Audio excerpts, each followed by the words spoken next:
I saw cocaine quite early on in my career. I've been served it, I've been given it, I had my hand shaken, I'm left with little wraps of foil. I've been asked to dust cocaine on top of soufflés to put it on as ice and sugar. Shit. Coke's everywhere. It's spiraling out of control. I knew it was going to be intense, but not quite like this. When you look at the numbers of what comes into this country. That's 70 grand each. Year on year, death after death. That's the devastation, I think. And yet, no one wants to talk about it, but they all want to snort it. Cocaine.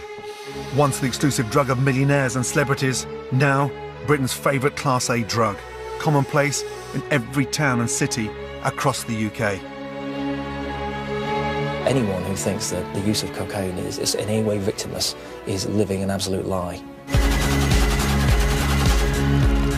Britain consumes 30 tonnes of the drug every year, more than any other country in Europe. And the value of this, I mean, this is a kilo. So, about 100 grand. But behind cocaine's glamorous image lies the criminality, cruelty and death toll of the illegal drugs trade. We see extraordinary levels of violence, gang crime, shootings and stabbings, all of which are linked to the cocaine trade. Over 140,000 drug-related offences were committed last year, costing Britain I've got him. over £10 billion. People are making a lot of money out of it, but to make that money, people are generating a lot of misery. It's about to kick off in there, and he's angry. I'm joining forces with police and military here and abroad who are battling to stop this drug.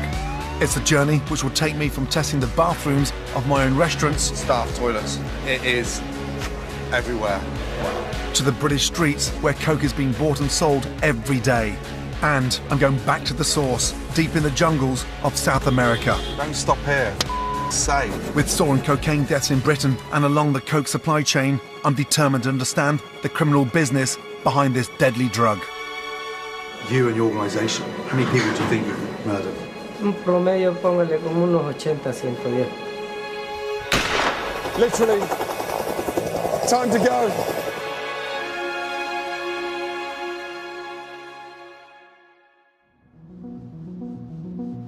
Cocaine-related deaths are reaching epidemic proportions. One burrata, main course, one brie, 3 chop, 1 allergy. Morning. We good? Is that cold enough? I'd never touched a line of cocaine in my life. I was anti-drugs from a very early age, having to watch my brother his life up. It's gone from coke to heroin. And so I just worked my ass to get out of the shit mess that I grew up with. I went to a dealer's house once and I had to take my little brother into this shithole of a flat for a fix to get him to my father's funeral. That was grim. And that was the big shock for me to see how far he had gone. Ask any chef or waiter. Cocaine use has long been the industry's dirty little secret. But for me, the issue is very personal. In 2003, David Dempsey, one of my best mates and head chef of my flagship restaurant, died as a direct result of taking cocaine. I lost a good chef, an amazing chef. We had 2 kids, Megan and Jack. I never thought in my wildest dreams that David, my head chef, was on cocaine. We had dinner the night he died. He just seemed agitated. He was, constantly restless, kept on disappearing to the toilet, every 20 minutes. I went back home and he went back to Chelsea. He went to a dealer's house that gave him some shit cocaine and it him over. David died after falling 40 feet from a block of flats. At the inquest, it was described as an act of excited delirium fueled by cocaine. I kicked myself for not doing more and recognising it earlier. I'm giving David's son Jack a shift in the restaurant his dad helped make famous. He's determined to be an award-winning chef, just like his father. Can we get some more purslane, please? Spices? It's amazing for me to have you here as well, I know. But thank you for providing me with the opportunity. He ran this place. Yeah. He ran it. It's crazy. It is crazy. You know, he never wore a hat, but he ran it. I'm determined that neither Jack nor any of my staff fall victim to drugs, as David did. So I want to find out if cocaine is still being taken under my roof. Ladies, hello. I've decided to do a series of spot checks in the bathrooms of my restaurants. Hi, guys. I just need to be here for 2 minutes, please. Thank you. Okay. You can close up the locker, and I'll see you in a minute. Good man.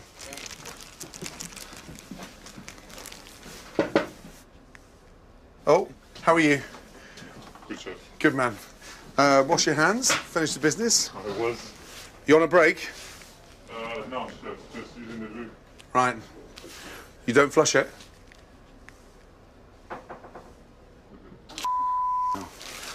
What was he doing in that toilet? Middle of service, the busiest time.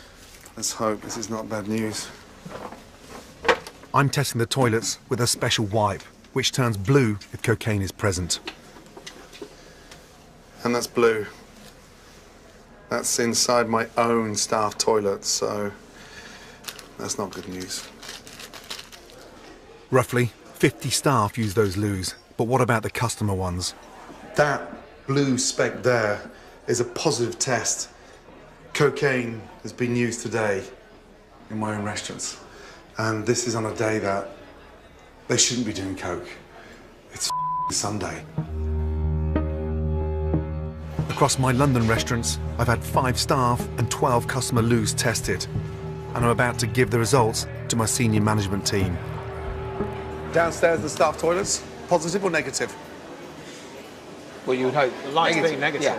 Staff toilets, positive. Women's, positive. Positive. Customer toilets, positive, positive. Look how blue that one is. Staff toilets, positive. Positive. I mean, it is everywhere.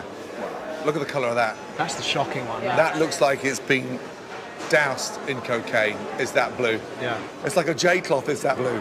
I knew it was in somewhere, but I didn't know it was in this big. I'm shocked by that, I have to say. It's a wake-up call.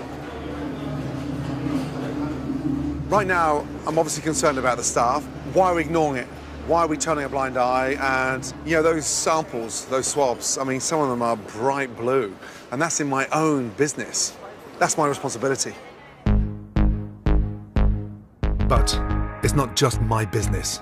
I've also tested other top-end restaurants, bars and pubs. I'm genuinely shocked by how many have tested positive. More alarming still, it seems that many Brits are even using coke on our roads.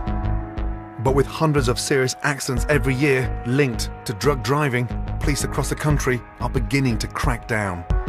So tonight I'm heading down to the south coast to hit Bournemouth, and the police are launching a campaign to find out how many drivers are using cocaine. I want to see how widespread the problem is, and I've asked if I can join them. Since police introduced roadside drug kits nationwide, arrests have gone up a massive 800%. We've had a road death already this week where one of the people involved tested positive for cocaine. We've got marked, unmarked cars out. You've been issued with drug wipes. If someone is suspected of being under the influence of drink or drugs, you have a power to take that test. Hello, how are you? Good to see you. Nice to meet you. So, likewise, good to see you too. Thank you. But there's a car in front of us, 20 metres in front. What are you looking for? Is it erratic driving? Is it late if braking? there's poor lane control, late braking, any telltale signs. Right.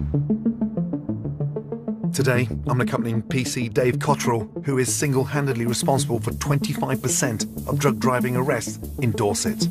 Let's have a look at his car in front, all right? And in no time, he spotted a suspicious vehicle. What's the speed limit here? 20 miles an hour? 30, yeah. Kid in the back, eh? Kid in the back, yeah. He's in a rush. Also, he's driving, he's somewhat agitated. You gonna pull him over? Yeah.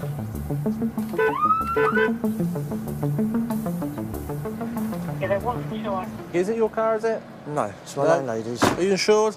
Fuck me, you look like Gordon Ramsay. Are you? Yeah. Shut up. Are you insured and everything? No. You're not insured? No. Have you got a driving licence? Provisional. Provisional. So why are you driving? I had to quickly go and pick up my children. Right. Do you want to come take a seat in my car? And we'll try and sort things out. Are you Gordon Ramsay? Yes. Hell kitchen. Yeah. Yeah. Right, you guys gonna go? You gonna jump in the house? Where are the kids going, dude? I'll do it with you. So you say you got a provisional driving licence, have you? Yeah. I got banned as well. You're banned? Yeah. Any drugs at all recently? No. Okay, I don't know if you're aware, but we can test the cocaine and cannabis at the roadside, all right? Yeah. Or maybe a spliff last week. Last week. Maybe. Okay, all I need to do is swirl your tongue around your mouth for me. 1, 2, 3. 1, 2, 3. What's made you get involved in this initiative then? Cocaine. Yeah? What, you recovering? No. What, you trying to get some? No. What then? Just lost a dear friend on it. Oh, sorry, man. Was that your son in the car? Both of them. Both. Don't, I know, mate. Right, chat, there's no in time. You're under arrest, all right? Jump out for me.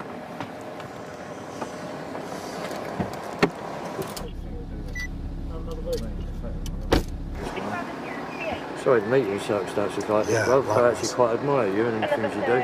Okay, right. Put yourself back in there for Yep. us, all right? Swing your legs back in. Obviously, we know that he's disqualified from driving. He's admitted no insurance, as you can see here on the drug test. He's already starting to test positive for cocaine. And that's in 2 minutes. Within 2 minutes. So driving whilst disqualified. Yeah. His son's in the car. 2 kids in the car. And tested for cocaine. Yep. We tested cocaine and cannabis at the roadside. Yeah. Testing positive. Yeah? I'm on my fucking life, I'm telling you now, Right, 'cause Chris, we're gonna have it in here, bruv, yeah? we're not going to have it in here, are we? Fucking wanna bet me, Okay. son? So, Do you wanna bet me? Listen to me. Do you wanna fucking bet me? Be calm with me, all right? Otherwise, it's going to get very messy, isn't It'll it? get messy for you too, son, not just Okay. me. Yes, about to kick off in there, and he's fucking angry. I'm going to jail. I'm going to prison. Yeah, sorry. The most important thing for me, those young boys are safe and they're out of that car. As the man is taken away to the station, Dave and I head back out on patrol. And it's not long before we spot another erratic driver. 2765 vehicle check, please. Hold the road. What do you think? Driver here, he was at the junction. He looks a bit dishevelled in his appearance. There's a removed or vehicle using card. Yeah. Where have you come from today? I've just come from home. And where are you off to? To go and pick my son up. Are you? Yeah. Essentially, your pupils are quite constrict. Okay. When was the last time you used any sort of drugs at all?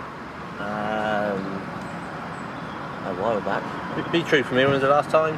Sunday. Sunday. What did you use on Sunday? Cocaine. Cocaine. Yeah. You said you used coke on Sunday? Yeah. How much? Not a lot. Half a grand. You drive after that? No. So just poke your tongue out for me. We go 1, 2, 3. Why did you use cocaine? Why? Confidence. I've had problems in the past, relationship breakdowns, stuff like that. Just and you know, it just gives me a buzz. Really, I enjoy the buzz. Matthew, I'll be true with you. Yeah. At the time you're already starting to test positive for cocaine. Yeah. One of these drug wipe kits, alright? Yeah. Well, if I make a quick phone call. Not at the moment, dude. We can sort that out in a minute, alright? Son up, Yeah, yeah. How old's your son? 6. 6. So you're on your way to go pick him up, are you? Oh, Matthew, that means if you picked up your son, he's in the car. I honestly didn't know it'd still be in my system, to be honest with you. Matthew, at this moment in time you're under arrest. So I do have to caution you, but you don't have to say anything. There may have offence to mention.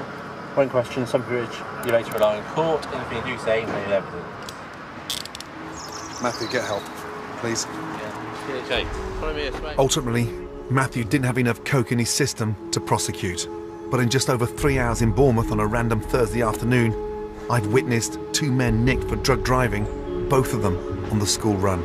I'm shocked and nervous, the fact that it's that prevalent. It is everywhere, broad daylight. I think it's the tip of the iceberg because it's clearly going on a lot more than we know.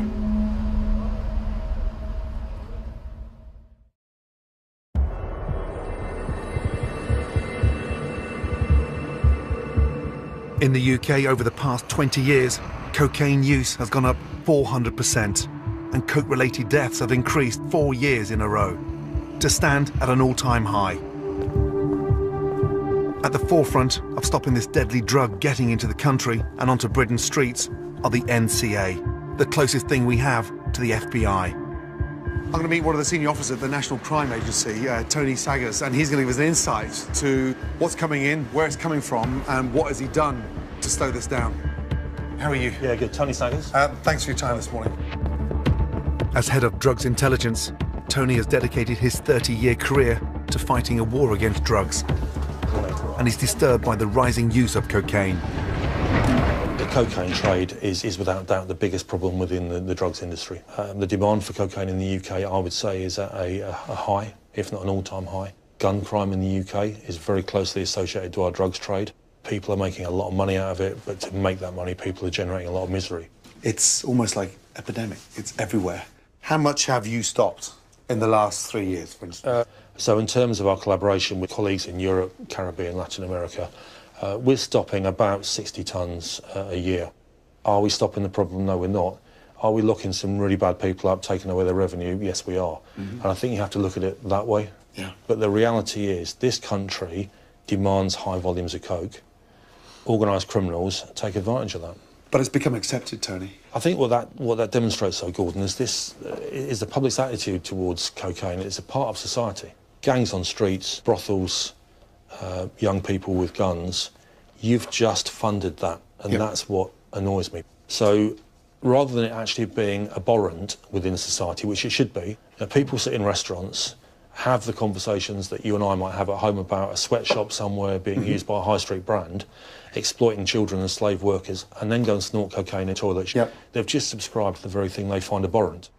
It's great to see how passionate Tony is, but you can feel that level of frustration because there is so much work to be done. And his gripe is the fact that, you think it's cool, it's the opposite to cool. And the more you take, the harder my job is. The harder my job is, the less grip we've got on this problem. Tony and his team are in a seemingly never-ending struggle to gain control of this issue. They're up against organised criminal gangs, many of them from overseas, who control a £3.7 billion UK drugs business.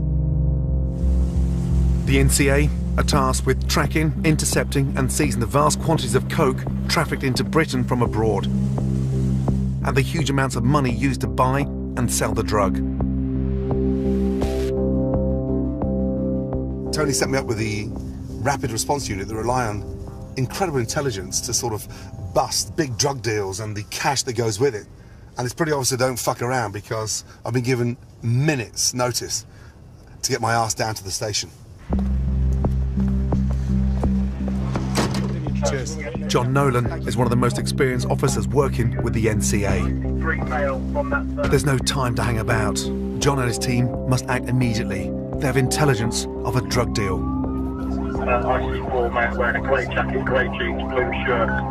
Right, we're responding to intelligence of a handover, which is going to happen in northwest London.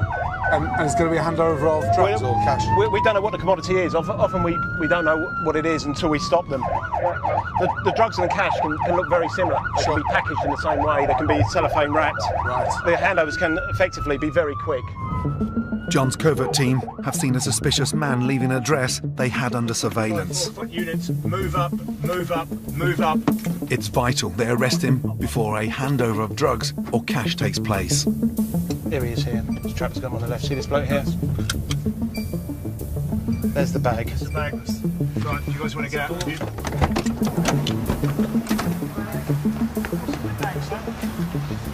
I'm arresting you on suspicion of money laundering. Do you understand? You didn't have to say anything. Covert officers have detained a man carrying a suspect-looking bag. Okay, how much money's in there? I don't know. Their suspicions have paid off. The man is Albanian and the bag contains tens of thousands of pounds of cash used to buy and sell cocaine. You're not messing around there, that's big. Yeah. If he's a runner, if he's an Albanian runner, then he's come into the country. He may not be here too long. He'll live in poor conditions and he'll be exploited like everyone through the drug trade, really.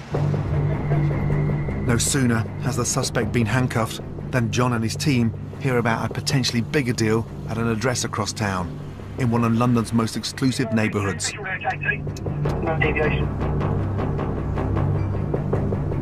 Keep your breath to the head if you go straight off where you are. As we arrive at the address, officers are keeping their eyes peeled for anything or anyone who seems suspicious. 5-4, go with it, go with it. The officers take a gamble and follow a taxi seen driving away from the address they had identified. Keep visual on the Mercedes, please. Mercedes is off, check up for a new side. Westbound 840. We into the underpass, underneath the car park, passing a near side turn, no deviation, no deviation. Right, he's out. He's with a bag. Strike. The team quickly arrests the passenger of the taxi after he attempts to flee the scene. I've got him. Have you got anything else on you should have? Yeah, because I'm going to search you. Yeah, I'm going to make sure you haven't got any weapons or anything like that. You can search. I have just my phone. Okay. It's extraordinary. Another massive bundle of cash. Yeah. I mean, that's two within 60 minutes. We probably cleaned up about 120,000 £130,000 in the space of 2 arrests. Shit. He's Albanian. He's using a cab driver. Yes. Something spooked the person inside, and he was just told to drive on. Yes. Yeah. And you had no idea he had the cash. No idea. So, and sometimes actually you have to make your own luck. Yeah. Went with it, and fingers crossed it's the right vehicle. We're talking about £1 million a week just on your watch alone, if every afternoon is prolific as this. Absolutely correct. Yeah, absolutely. It's all. He's here to make money. This arrested man is merely a foot soldier. However, the team tell me Albanian crime gangs currently dominate the UK cocaine trade because of their willingness to use extreme violence. We're dealing with hundreds of thousands of pounds of cash just being delivered in party bags. Cocaine coming in, money going out to Albania, and it's rife.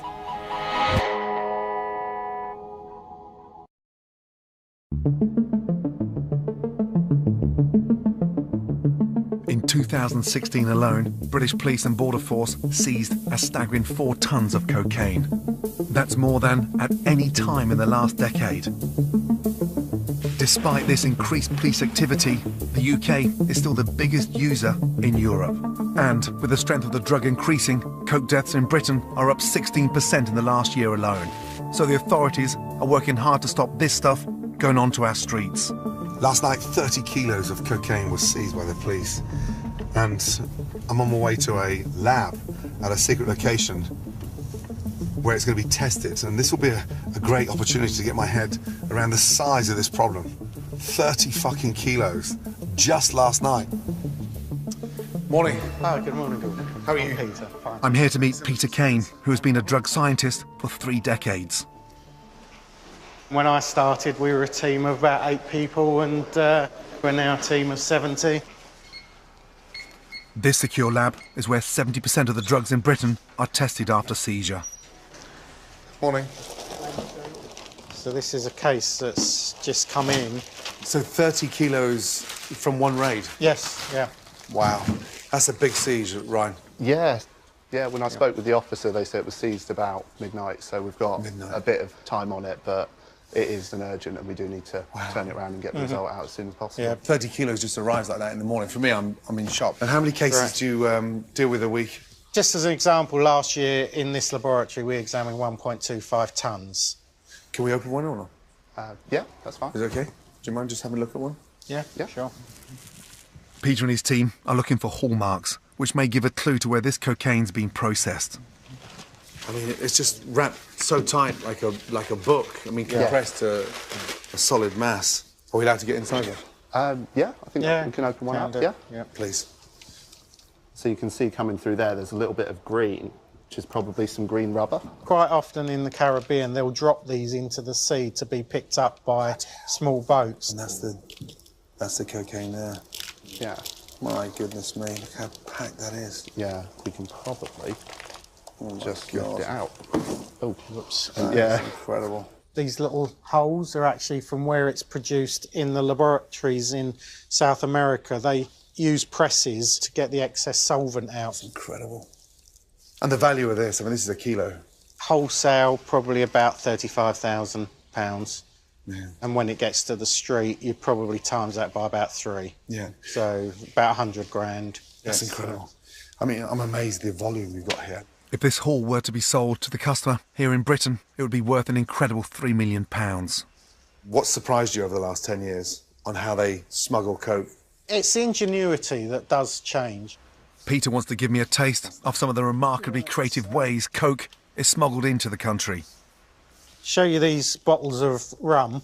One of them is a genuine bottle of Golden rum. The other one actually contains 1/4 kilogram of cocaine hydrochloride. 1/4 kilogram? Yeah.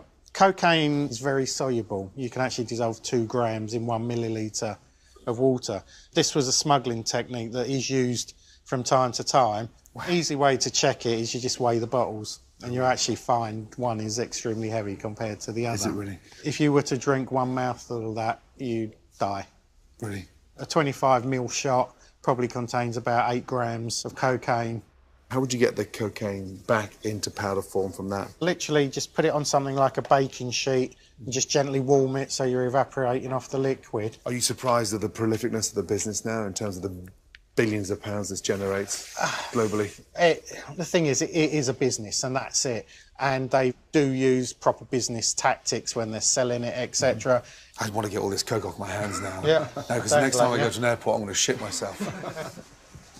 To be in there, that up close and personal, all that coke, it's scary. For him, it's normal. You know, he sees bags of that stuff on a weekly basis and millions of pounds tested per year. But for me, you know, I'm lost for words.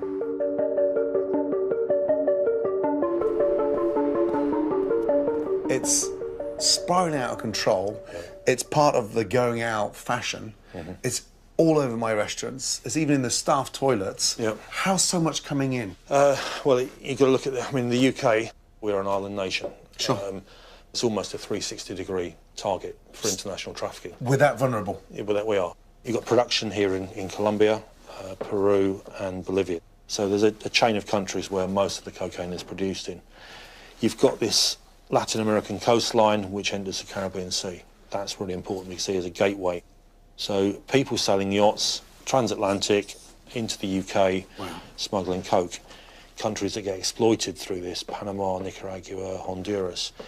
These are the places where bad things happen. Swallower couriers from Latin America and the Caribbean. Well, a photograph I'll show you. It's horrible viewing, but it's necessary to really understand the human exploitation. This individual has swallowed cocaine pellets down through the throat, and it's basically filled the entire human cavity. So they'd swallow these prior to jumping on board the plane? Yeah, so basically 24 hours or so before the flight, these individuals will start swallowing. Christ almighty. That person had about 2 kilos inside their body, so that's over 120 pellets. That is going to pass through the intestine. It's going to come out the way that all food comes out, and someone's going to sit and pick the layers off that. And then, in your restaurant, someone else is going to snort it as a glamorous drug, and there's nothing glamorous about that picture. God. I've interviewed people in Lagos airport, literally, who can touch the last pellet. It's that close to their throat opening. That was an incredible insight. I think the big shock for me is how exposed we are as a country and the amount of avenues that these smugglers and dealers and cartels are using to bring cocaine into the country. It's coming in from everywhere. That's the problem. With so many smuggling routes and techniques, it's no wonder cocaine is flooding our towns and cities. 80% of the coke that ends up on Britain's streets comes from just one country, and the amount they are producing has surged dramatically, rising to levels unseen for 20 years. So I'm heading to the source, Colombia, the biggest producer of cocaine anywhere in the world. But what I'm desperate to understand is, what is Colombia trying to do to bring a halt to this multi-billion-pound industry?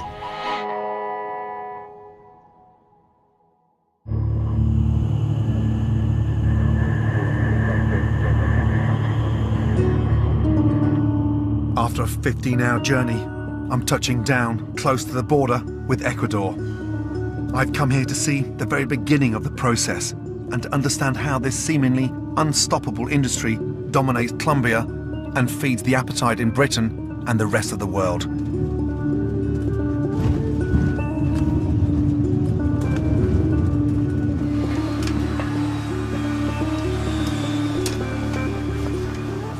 So we are right at one of the most southern tips of Colombia. This is on the tip of the Amazon jungle, so man, we are remote. First time in South America for me. We're in the arse end of nowhere, Villa Gazon. Colombia has now regained its crown and its status as the #1 producer of cocaine anywhere in the world. Year on year, over the last 2 years, it's gone up 40%. That's now responsible for close to producing over 650 tons of cocaine. That's a £40 billion industry just from this country. The Colombian government's battle to stop cocaine is big news here. You can't read a newspaper or switch on the TV without a drug gang killing or a massive cocaine seizure.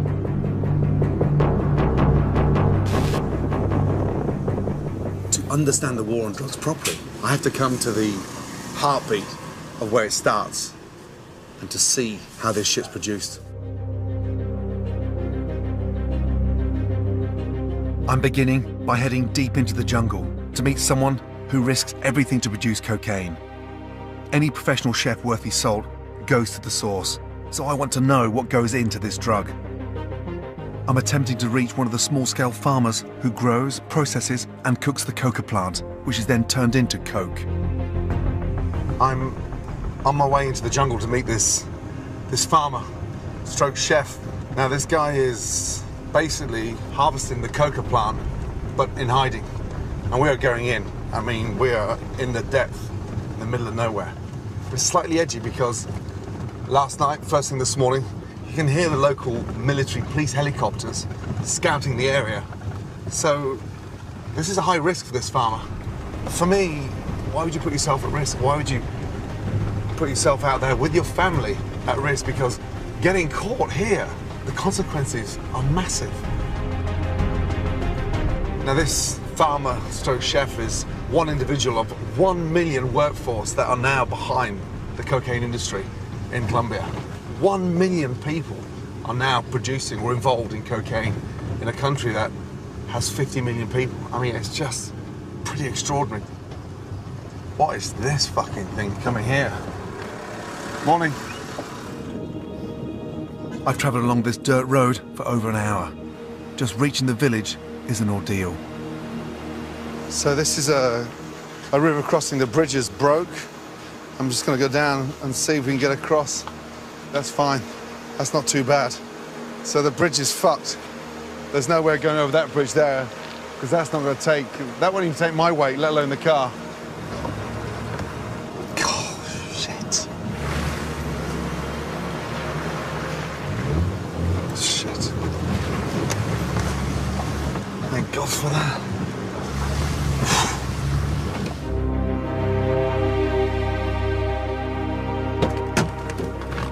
I finally reached the farmer's village. However, to keep things discreet, I've agreed to meet him at his plantation, which is a further hour-and-a-half's walk deep into the rainforest. You can see what I mean now about being off the beaten track. Also, we're now literally heading straight into that big, deep, dense mass of jungle. I have no idea what I'm about to face, but I hope to find the farmer and the answer to at least some of my questions.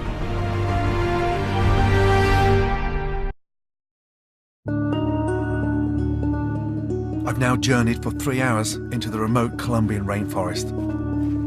I'm here to meet a farmer who is one of 1 million people in the country who work in the cocaine industry.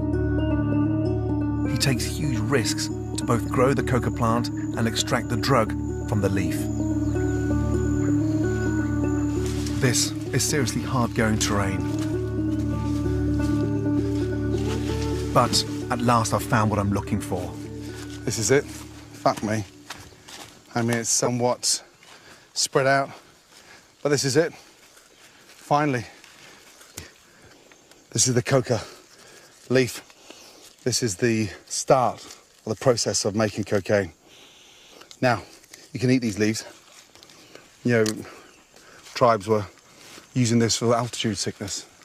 Who would have thought such a soft, smooth leaf can turn into something so powerful? Hola, Jose. Buenos días. Gracias. Good to see you. Bien, bien. Coca leaves contain less than 1% cocaine, so the farmer has to pick around 500 kilos of the plant to make just 1 kilo of the drug.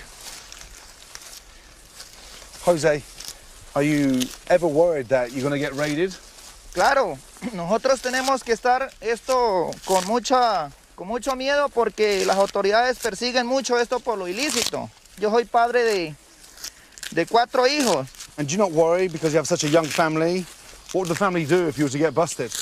Pues yo le temo, ¿no? Porque para mí es muy difícil dejar mis hijos abandonados, ¿no? Pero... Like Jose, I have 4 children. I can imagine the responsibility to provide for them weighs heavily upon him. Pues si no tenemos otras oportunidades aquí en Colombia, porque para uno pegarse de otra cosa, porque estas son tierras muy buenas para la agricultura, el plátano, el maíz, la yuca, pero entonces nosotros para cultivar ese producto, para sacarlo al pueblo a venderlo, son muy costosos los pasajes.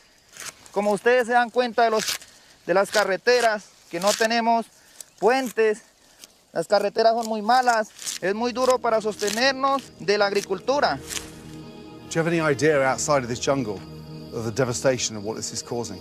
No, yo no tengo conocimiento porque yo solamente la cultivo, la proceso, saco la droga, la vendo. The government have given up on the locals. They've made it more difficult for them to survive. You can't harvest fruit. There's nowhere near enough money to keep that family alive. So the guy's got an alternative. That's not an excuse. He's just talking from the heart in a way that this is it. He needs to get this done to get his kids through school, to get the fuck out of there. The devastation of being caught and what happened to the family would be awful. They'd be kicked out of the house, kicked out of the village, and sadly, the whole family would be ripped apart. You've got this humble farmer. He's got no idea of the war, the violence, the killings, and then, you know, the power of cocaine. He's got no idea. In order to earn his $40 a week, or roughly £30, Jose has to produce cocaine paste, which he sells to the drug cartels. His lab, where it's produced, is another 45 minutes walk, hidden deep in the undergrowth. If it's busted, he faces a 20-year jail term. I mean, there's no wonder these little labs don't get busted because we are going even deeper than I could ever imagined. This is more remote than I've ever been. The lab, finally. Jesus Christ. No wonder you can't fucking find this place. Now I've reached the lab, I'm about to find out just what goes into making this destructive drug. Bloody hell. What a fucking journey. Jose must extract the cocaine from the plant. A complicated process which involves many chemicals. First, he adds cement to the chopped up coca leaves. He's measuring out to the cup. Cement powder.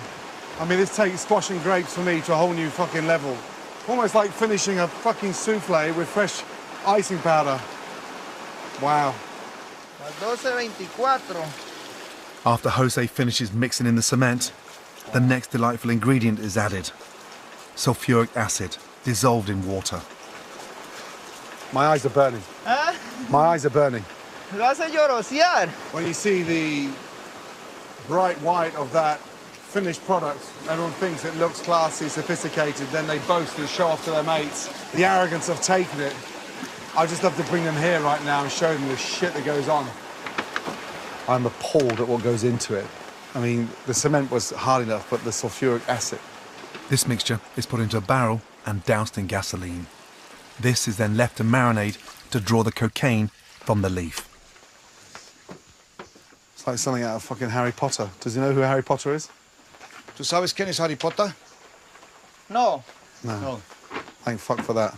The fumes and the smell coming off that is extraordinary. Muy bueno usted para el raspe. Nos rindió harto. He sounds happy. Is he high? Jose needs to separate the cocaine from the gasoline, using the next shocking addition to the mixture, battery acid. 200 centímetros de ácido. You okay? That battery acid has helped separate the cocaine liquid from the gasoline. So basically the density is like all in water. On top is the gasoline, and underneath, 10% of that water is the cocaine water, pure cocaine water, which is going to siphon out from the bottom now. This hose goes all the way down the bottom there. He's sucking it through, and then he's going to sieve that through the final process. Mira, aquí estoy sacando el agua de apio. See, so that's the clear, pure cocaine water at the bottom of this barrel.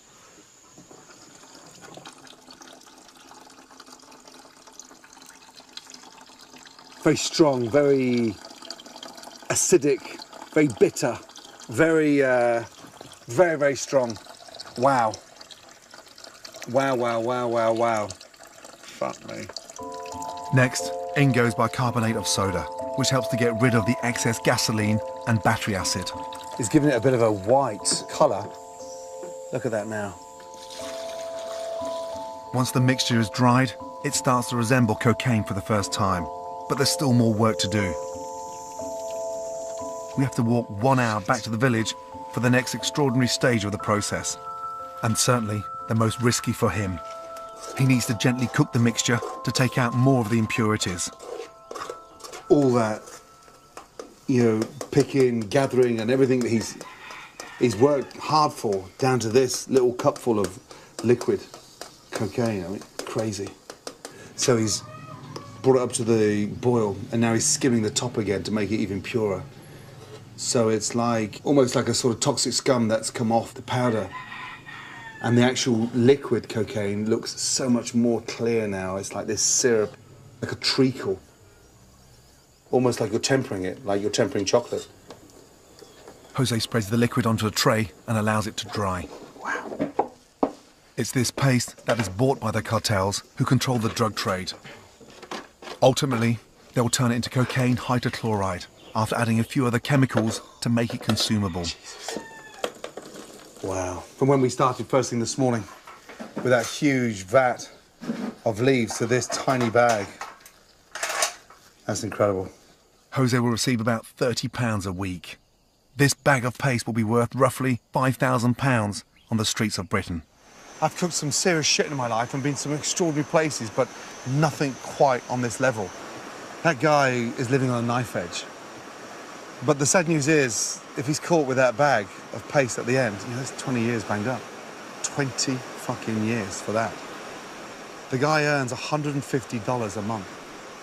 The saddest news today was the fact that the government are giving up on them.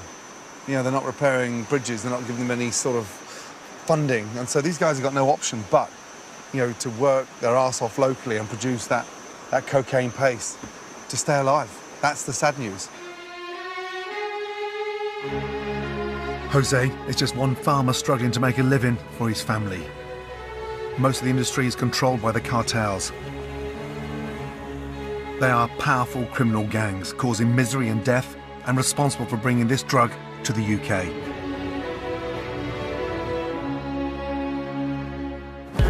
Next time, I'll be on the front line with the Colombian military taking the fight to these drug lords.